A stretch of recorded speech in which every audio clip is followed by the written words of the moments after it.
রথযাত্রা কেন হয়? পুরীর জগন্নাথ ধামকে ঘিরে অনেক কাহিনী, এই নিয়ে আছে অনেক তথ্য। ভিডিওটা শেষ পর্যন্ত দেখতে অনুরোধ রইল। নমস্কার বন্ধুরা, আমি হিমাশ্রী। আজকের ভিডিওতে আপনাদের সকলকে জানাই স্বাগত। চলে যাই ভিডিওর মূল পর্বে। বাঙালিদের 12 মাসে 13 পার্বণ, তার মধ্যে অন্যতম হলো রথযাত্রা উৎসব। আমাদের দেশে সারা বছর ধরে নানা রকমের ধর্মীয় অনুষ্ঠান পালিত হয়। এর মধ্যে অন্যতম হলো রথযাত্রা উৎসব। উড়িষ্যা এবং পশ্চিমবঙ্গে রথযাত্রাকে নিয়ে বেশি উদ্দীপনা দেখা যায়। রথযাত্রার পূর্ণতিথিতে ধুমধাম সহকারে পালন করে পুরী, মাহেশ এবং ইস্কনের মন্দিরে। এছাড়া যে সমস্ত মন্দিরে বা বাড়িতে প্রভু জগন্নাথ দেব রয়েছেন, সেখানেও খুব ধুমধাম করে রথযাত্রা পালিত হয়। জগন্নাথ ধাম পুরীতে কেন্দ্র করে রয়েছে একাধিক কাহিনী।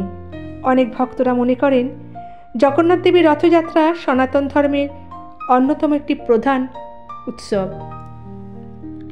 দীর্ঘ বিচ্ছেদের পর কৃষ্ণের বৃন্দাবনে প্রত্যাবর্তনকে স্মরণ করেই রথযাত্রার আয়োজন করা হয়।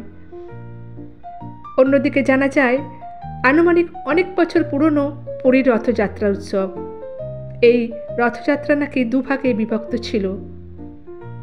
এই দুটি ভাগে 3টি করে মোট 6টি রথ বের হতো। রথযাত্রার রাস্তায় পড়ত বলাগুন্ডির নালা। তার জন্য দেবতাদের মূর্তিগুলো মাঝপথে রথ থেকে নামিয়ে নেওয়া হতো। তারপর নালা পার করে পুরনো রথ ছেড়ে নতুন রথে ওনাদের রাখা হতো। এরপর সেখানকার রাজা কিশোর নরসিংহের আমলে এই নালা বন্ধ করে দেওয়া হয়। তারপর থেকে 6টা রথের আর প্রয়োজন ছিল না।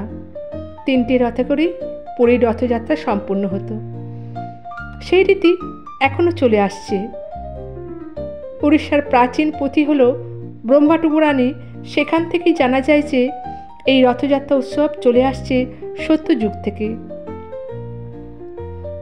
সেই সময় হঠাৎই একদিন উড়িষ্যার রাজা ইন্দ্রদ্যুম্ন স্বপ্ন দেখেছিলেন যে একটি বিষ্ণুর মন্দির তৈরি করার, কিন্তু সে মন্দির কেমন হবে সে ধারণা ওনার ছিল না। মন্দির তিনি স্থাপন করলেন এবং পরে জগন্নাথ দেব, বলভদ্র এবং সুভদ্রা দেবীর মূর্তি বানানোর জন্য বিশ্বকর্মার উপর দায়িত্ব দিলেন। কিন্তু রাজা ইন্দ্রদ্যুম্নের ভুলবশত সেই মূর্তি সম্পূর্ণ হয়নি। মূর্তির হাত এবং পা তখনও পর্যন্ত তৈরি ছিল না।